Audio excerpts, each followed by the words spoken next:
उसके बाद हमारे मुल्क में कोई कानून और आइन ही नहीं है, तो अब हम इंसाफ लेने के लिए कहाँ जाएं, कहाँ हम इंसाफ मांगे जब हमारे मुल्क में कोई कानून और आइन का कोई नाम ही निशान ही नहीं है। ना कोई इंसाफ और कानून होता है, ना उसके ऊपर अमल दरामद होता है। इस ऐसी पढ़ाई और डिग्री हासिल करने का क्या क्या फ़ायदा है जहाँ हमारे मुल्क में इंसाफ और कानून ही नहीं है। ऐसे मुल्क के अंदर इंसाफ और डिग्रियाँ हासिल करने का क्या फ़ायदा। बच्चियों ने सवाल उठा दिए, अब बच्चों को ये सवाल के जवाब दो ना। जाली टिकटॉकर वज़ीर आला मरियम नवाज़ अब चुप के क्यों बैठी हो, बच्चों के जवाब दो ना। तुम लोगों ने साफ़ियों को धमका के उनके ऊपर FIR काट के लोगों की आवाज़, लोगों के मुंह बंद करवाने की भरपूर कोशिश की है। लोगों को उठाया, उन बच्चों के ऊपर, नौजवानों के ऊपर ओपन सेलिंग की कि तुम क्यों निकले हो, तुम क्यों इंसाफ मांगने के लिए निकले हो, क्यों तुम जुल्म के खिलाफ निकले हो, क्यों तुम बढ़ियत के खिलाफ निकले हो। आवाम और बच्चों के ऊपर तुम लोग ओपन सेलिंग कर लोगे, लेकिन ऊपर जब अल्लाह की राह लगोगे तो तुम लोग हुक्मात दोगे तो कोई ऊपर ओपन सेलिंग, ओपन फायरिंग, कोई ऐसे पक्का टक्कर नहीं होगी।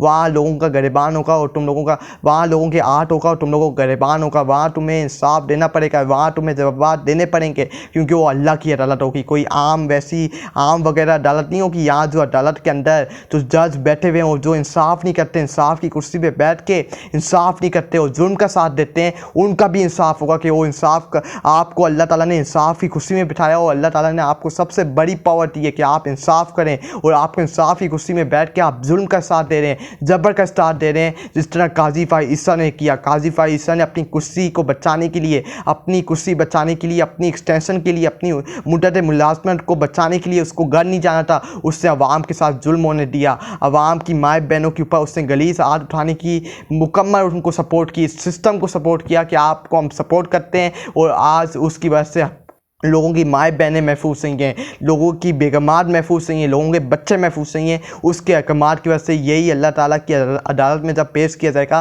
तो अल्लाह ताला पूछेंगे कि मैंने तुम्हें इंसाफ की कुर्सी दी थी, इंसाफ के ऊपर बिठाया था और तुमने इंसाफ क्यों नहीं किया। ये आज इस मुल्क के अंदर कोई कानून नाम की कोई चीज़ नहीं है। यहाँ कानून बना दिए जाते हैं लेकिन उसके ऊपर अमल दरामद नहीं किया जाता। यहाँ लोग इंसाफ मांगने जाते हैं, इंसाफ उनको नहीं दिया जाता। लोग यहाँ अमीरों की चलती है, जिसके पास ज़्यादा पैसा है उसकी औकात चलती है, जिसके पास कोई पैसा नहीं है, जो गरीब है उसकी कोई औकात नहीं है इनकी नज़र में, उसकी कोई वैल्यू नहीं है। जहाँ जिसके पास पैसा, जो अमीर है उसकी औकात है, उसकी वैल्यू है, जो गरीब है उसकी कोई वैल्यू नहीं है, उसको ड्यूटी की नौ पे रखा जाता है। लेकिन जब अल्लाह की अदालत लगेगी वहाँ कोई अमीर गरीब नहीं देखा जाएगा, सब एक साथ खड़े होंगे, सब एक लाइन के अंदर खड़े होंगे। अमीर हो, गरीब हो, जितना वो काला हो, सफ़ेद हो, टोटला हो, कौन हो, लेकिन वो एक ही सफ़ में खड़ा होगा। टोटला भी जन्नत में जाएगा, काला भी जन्नत में जाएगा, अमीर भी जन्नत में जाएगा, गरीब जिसके अच्छे माल होंगे वो ही जन्नत के अंदर जाएगा। उस्मा बुखारी सोशल मीडिया के ज़रिए बच्चियों की ज़िंदगी तबाह की जा रही है। उस्मा बुखारी बच्चियों की ज़िंदगियाँ तबाह नहीं की जा रही, अपनी बच्चियों की ज़िंदगियों के बारे में सोचो, अपनी ज़िंदगी के बारे में सोचो कि तुम जो जुल्म का साथ दे रही हो, जबर का साथ दे रही हो। एक केस को डुबाने की कोशिश की जा रही है, एक बच्ची की तरह जाती हुई है, उसको उसके तुम्हें खड़ा होना चाहिए था, तुम्हें बच्ची के साथ खड़ा होना चाहिए और इसकी तहकीकात करवानी चाहिए। जिसने बच्ची के साथ जुल्म किया, ज़्यादती की है, उसको इबरनाक सजा देनी चाहिए थी। लेकिन तुमने क्या किया, तुमने जुल्म का साथ दिया। तुम कह रही हो कि बच्चियों की सोशल मीडिया के ज़रिए ज़िंदगी तबाह की जा रही है, तुम्हारी ज़िंदगी तबाह होगी। इस तरह तुम जुल्म का साथ दोगी तो तुम्हारी ज़िंदगी, बच्चों की ज़िंदगी तबाह नहीं होगी, बच्चों की ज़िंदगी आगे बढ़ेगी, तुम्हारी ज़िंदगियाँ तबाह होंगी और तुम्हारी आने वाली नस्लों की ज़िंदगियाँ तबाह, और तुम्हारी बच्चों की ज़िंदगियाँ तबाह और बर्बाद होंगी, बच्चों की नहीं होंगी। बच्चियाँ आग के ऊपर खड़ी हैं, बच्चियाँ इंसाफ मांग रही हैं, बच्चे और बच्चियाँ इंसाफ मांग रही हैं। वो अपनी जाति स्टूडेंट के साथ खड़ी हैं कि कल उसके साथ जाती हुई है तो कल हमारे साथ भी जाती होगी। बच्चियां इंसाफ मांग रही हैं, वो इंसाफ मांग रही हैं और वो अपने सही रास्ते के ऊपर खड़ी हैं। बच्चियों की ज़िंदगी ख़राब नहीं होगी, अपनी ज़िंदगियों के बारे में सोचो। Usma Bukhari, over 380 student arrested, 1500 booked in Rawalpindi protest. Over 380 student को जेलों के अंदर बंद कर दिया गया है। कल बच्चों को रिहा भी किया गया है, कुछ बच्चे रिहा भी हुए हैं, लेकिन 380 बच्चों को अरेस्ट किया गया है। उनको जेलों के पीछे उनकी आवाज़ बंद करने की कोशिश की गई है, क्योंकि उनका क्या गुनाह था कि वो इंसाफ मांगने के लिए निकले, वो इंसाफ के लिए, इस जुल्म और जबर के खिलाफ, इस फसादियत के खिलाफ क्यों खड़े हुए, उनका ये गुनाह था। उनको इसी जेलों के पीछे बंद किया गया। और over 380 student arrested, 1500 booked in Rawalpindi protest. उनके आपको जो मैंने कल वाक़या बताया कि मरी रोड की एक बिल्डिंग के ऊपर पुलिस खड़े होकर नौजवानों के ऊपर, बच्चों के ऊपर ओपन शेलिंग, ओपन फायरिंग करी थी। ये इनकी औकात है, ये इनकी असल वैल्यू है कि ये बच्चों के ऊपर बिल्डिंग के ऊपर चढ़ के ओपन सेलिंग ओपन फायरिंग कर रहे थे। और वहाँ ये इनकी औकात है कि ये रियासत का इस्तेमाल करके बच्चों के ख़िलाफ़, जो इस आने वाली नस्लें, जो इस मुल्क की मुस्तकबिल है, उनके ख़िलाफ़ रियासत का इस्तेमाल करके, ओपन सेलिंग का इस्तेमाल करके उनकी ज़बान बंद करवा देंगे।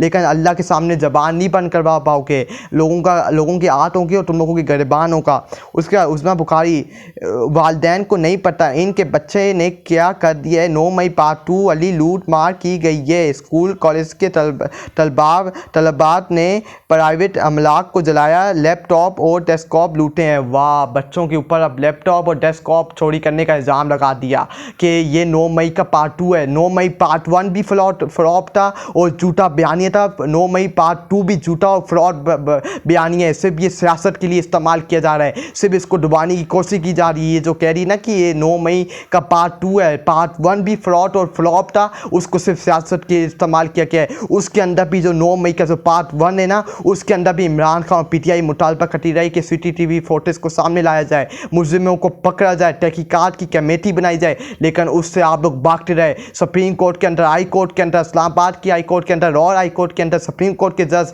आपसे सबूत मांगते रहे, लेकिन आपके पास इतना सबूत नहीं था। आप बड़े इधर से उधर 9 मई के बड़े बड़े बयानिए देते हैं कि 9 मई इमरान खान मुल्क दुश्मन, लेकिन आज तक आपने 9 मई का कोई सबूत इस दुनिया को नहीं दिखाया, ना इस मुल्क को दिखाया है कि ये इमरान खान। हाँ, 9 मई जो हम बोलते हैं, हम चीखे मारते हैं कि 9 मई हो गया, पीटीआई देश का दमाते, ये देखो ये 9 मई इमरान खान ने किया, कोई सबूत नहीं दिया। जो अब आप लोग 9 मई पार्ट 2 का जिक्र कर रहे हैं, ये 9 मई पार्ट 2 भी एक बयानिया के तौर पे बनाया जाए क्योंकि 9 मई पार्ट 2 करवाया गया है और इसका भी इल्ज़ाम इमरान खान के ऊपर डाल दिया गया, पीटीआई के ऊपर डाल दिया गया। ये ना तो पार्ट 1 फ्रॉड था, पार्ट 1 भी फ्लॉप और फ्रॉड था, और पार्ट 2 भी फ्रॉड और फ्लॉप था। ये दोनों फ्रॉड और फ्लॉप थे और ये दोनों एक झूठे बयानी के तौर पे आगे लेके जाया जाएगा। लेकिन हम इसको कामयाब नहीं होने देंगे। स्कूल के बच्चों के ऊपर इल्ज़ाम लगा दिया कि उन्होंने लैपटॉप और डेस्कटॉप चोरी कर दिए। उनको लैपटॉप और डेस्कटॉप चोरी करने की कोई ज़रूरत नहीं है। उनके माँ बाप उनको कमा के दिलवाते हैं। आप बच्चों के ऊपर आप अपने बच्चों के ऊपर तवज्जो दें। आपके बच्चे चोर हैं, आपके बच्चे करप्ट हैं, आपके बच्चों ने जो इस मुल्क का पैसा खाया है, वो क्या आप लोगों को डेस्कटॉप और लैपटॉप की फिक्र पड़ गई? जो इस मुल्क का आप लोगों ने पैसा लूटा है, उसके ऊपर कौन सवाल देगा, उसके ऊपर कौन जवाब देगा? तो आप लोगों ने इस मुल्क के मेरी और मेरी कौम का पैसा खाया, इस मुल्क का अरबों रुपया का पैसा लूटा है, अपनी जायदादें बनाई, अपने बच्चों का पेट भरा है हमारे पैसे लूट के, उसका कौन जवाब देगा? आपको लैपटॉप और डेस्कटॉप की फिक्र बढ़ गई है। और 9 मई आप कहते हैं, तो मैं आपको कहता हूँ कि 9 मई पार्ट 1 और 9 मई पार्ट 2 तहकीकात करके कमेटी बना के साबित करके दिखाएं, फिर ये आवाम आपको मानेगी। जब तक आप 9 मई करते रहेंगे, कोई सपोर्ट नहीं देंगे,